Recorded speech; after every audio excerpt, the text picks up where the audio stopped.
Thank you for staying with us and welcome back. Time now to introduce you to our dear guest with us here in the studio, Dr. Nader Mostafa. And Dr. Mostafa is a political analyst. He's also a former parliamentarian. Dr. Mostafa, good evening. Thank you for joining us. Very good evening to you.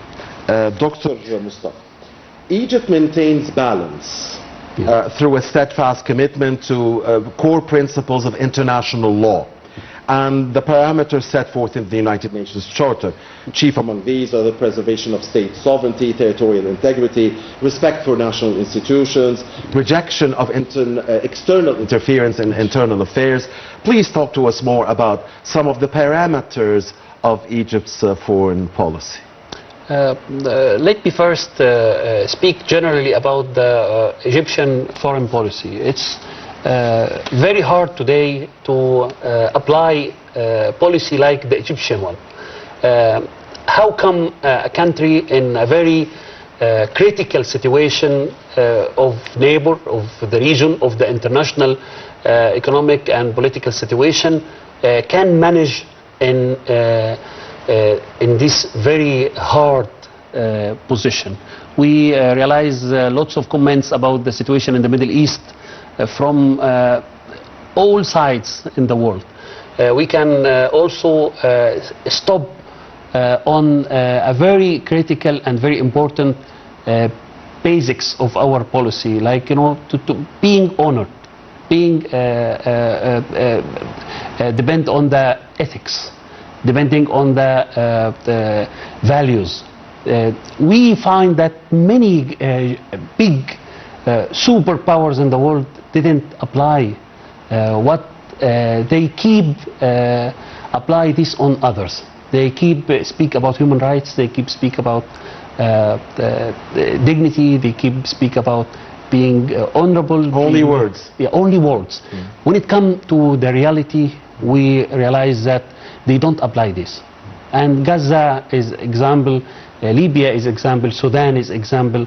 The situation in the Gulf, when it comes to this Iranian Gulf conflict, the situation in the African Horn, the situation on the River Nile in Ethiopia and the Renaissance Dam, we can see lots of examples that show that the principles that the West spoke a lot about, when it comes to reality, when it comes to the national interest, their own national interest, when it comes to the situation between them and between Russia, for example, the issue is totally different.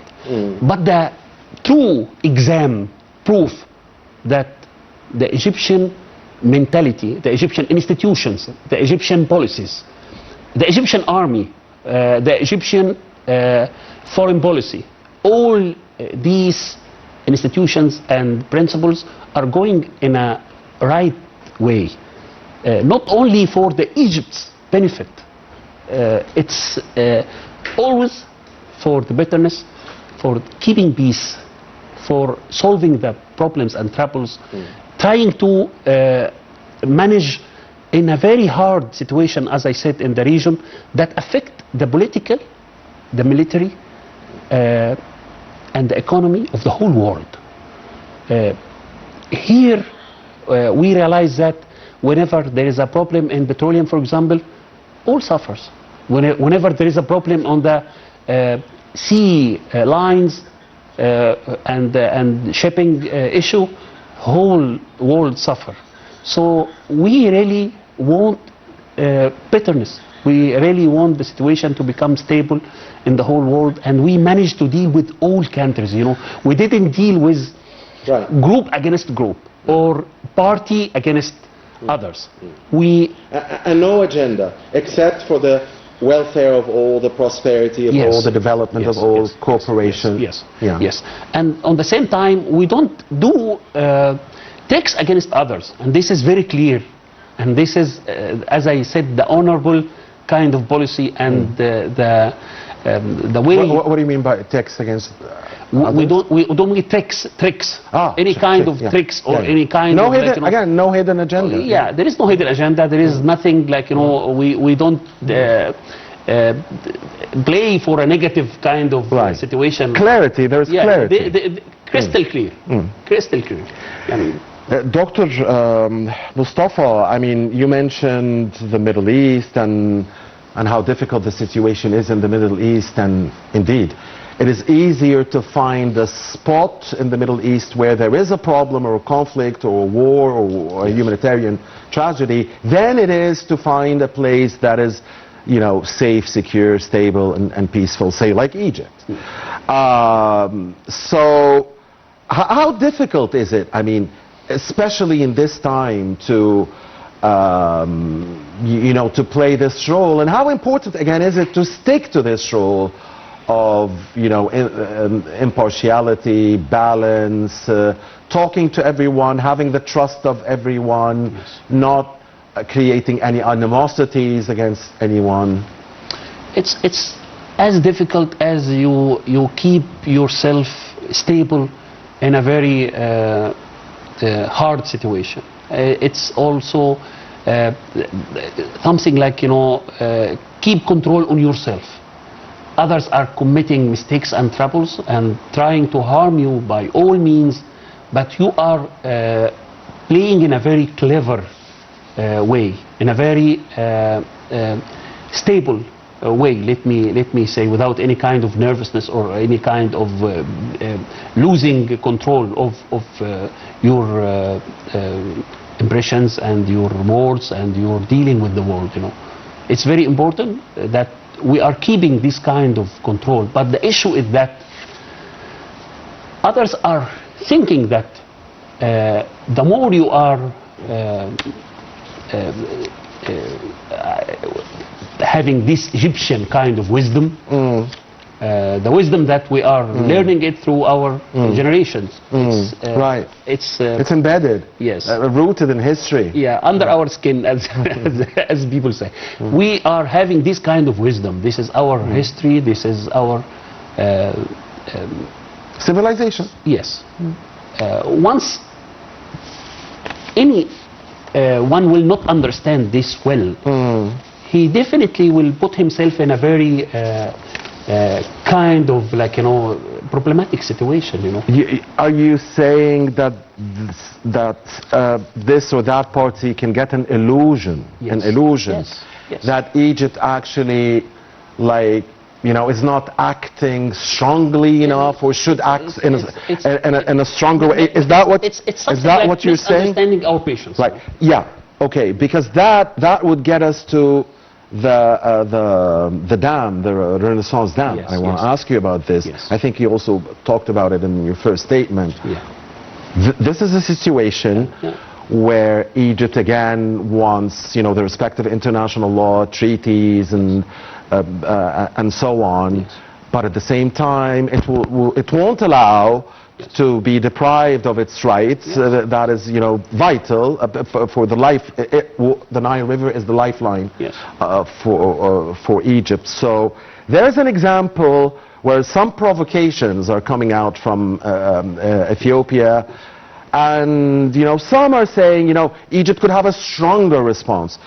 Egypt is strong, everybody knows that, but yet it has chosen so far, at least, the diplomatic path and so on. So could you expand on that? This is the situation, as I said. It's like, you know, the patience that is strategic patience, the patience that is depending on the strong power, regional power, dealing with all parties. Look to the way we are dealing with Tanzania, for example, the way we are dealing with beautiful. Somalia. I mean, the dam that Egypt built there, the $2.9 billion dam. Look to the relation between Egypt and Nile countries, you know, how we the Nile basin countries, how we improve our relations with them, how we manage to change lots of negative points into a very positive situation, you know. We managed to change lots of things happen for the last 10 or 20 years. We managed to change the situation. How do you think the issue of the Renaissance Dam will be solved eventually? I believe that we are doing our best in order to manage this situation from all,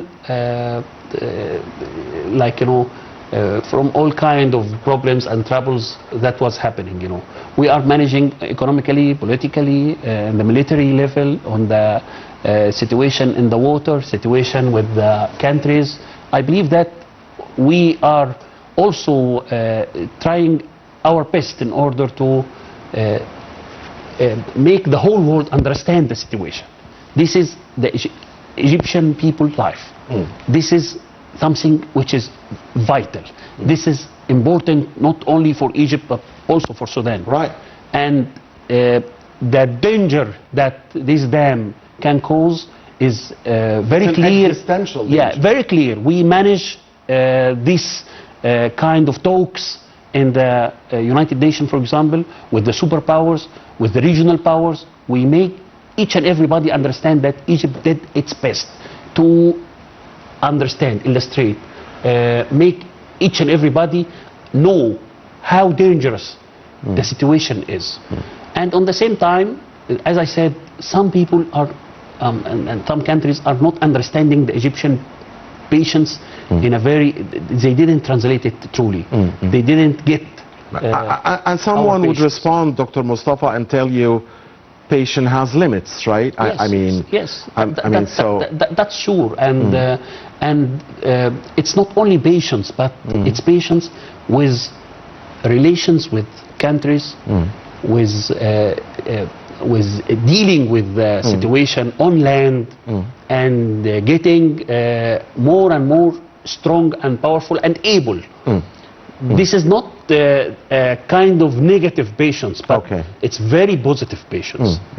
And we are dealing with the institutions all over the world and the powers all over the world and trying to make them understand the situation. And I believe that Egypt managed to let superpowers understand. Look to the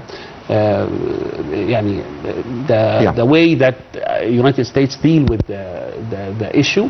I believe that we got lots of positive signs from United States. We got lots of positive and signs. promises, from clear promises, actually. And we managed to make our neighbors understand the situation. Right. And so again, Sudanese situation today is very different from Sudanese situations a month back. Or years back, It is better, but of course the humanitarian catastrophe is still, looming large, and Egypt is doing its best, trying its best again, focusing first on the humanitarian tragedy before anything else. Now, so Egypt there in the Renaissance Dam issue is consistent with itself. It's obvious that it always prefers the diplomatic solution and the political settlement. While reserving the right to act, if needed, in a different way.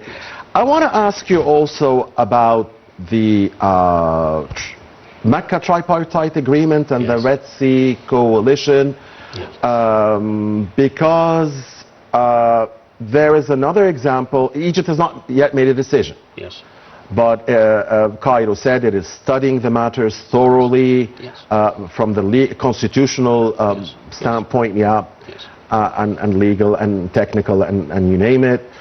But again, I mean, so far Egypt has not joined, although it is an ally of these countries. Egypt is a big ally of Saudi Arabia, Turkey, and Pakistan. All of them are our friends, Exactly. All of them are our and friends, together they are.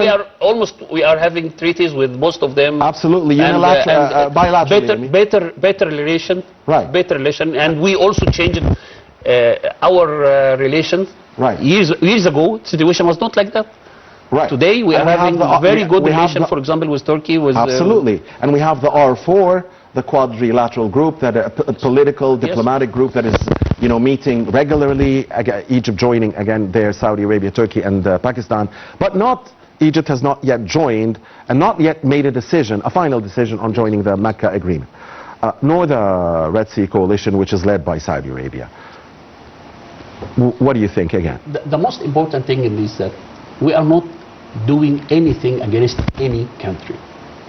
We are not part of any group that other countries will they may suspect that this is against them. Against them, you know. Look to our relationship with Pakistan. Look to our relationship with Turkey. Look to our relationship with Saudi Arabia. Look to our relationship with Iran itself. There was there's direct contact, regular contacts. Yes. So you are not and respect, of course, creating any kind of enemies, you know.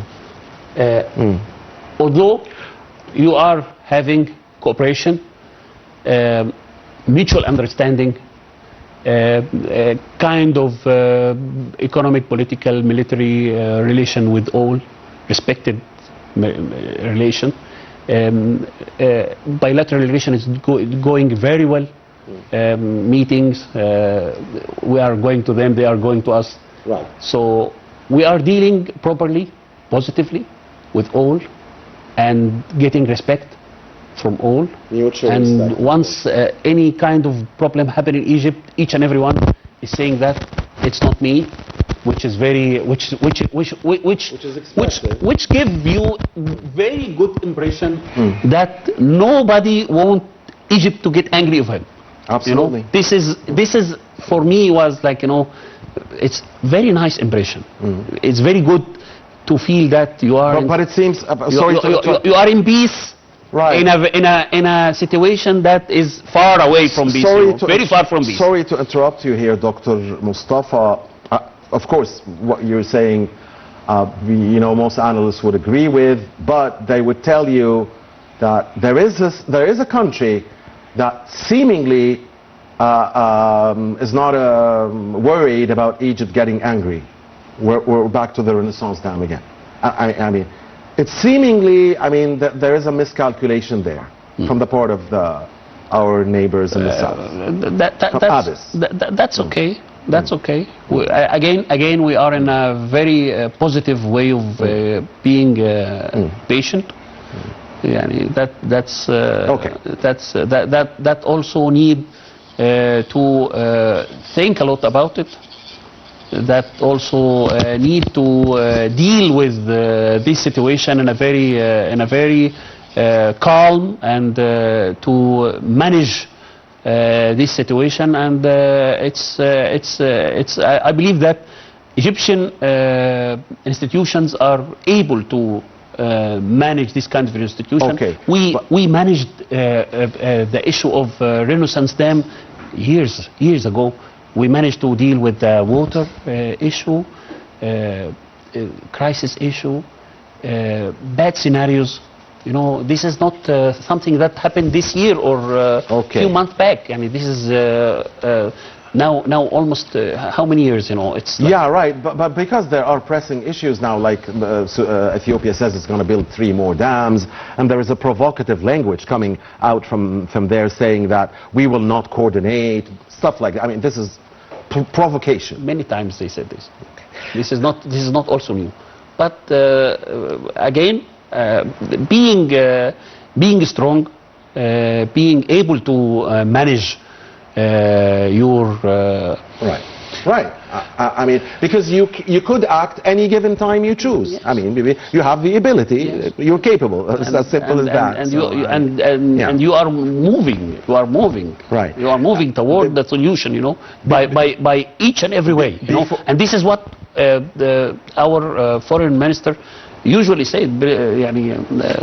Speaking of the foreign minister, we have a report about the foreign minister and his activities and the Egyptian foreign policy and diplomacy. So Dr. Mostafa will watch it first, yes, and then we will continue our discussion. Please stay with us. We will. Ladies and gentlemen, don't go away.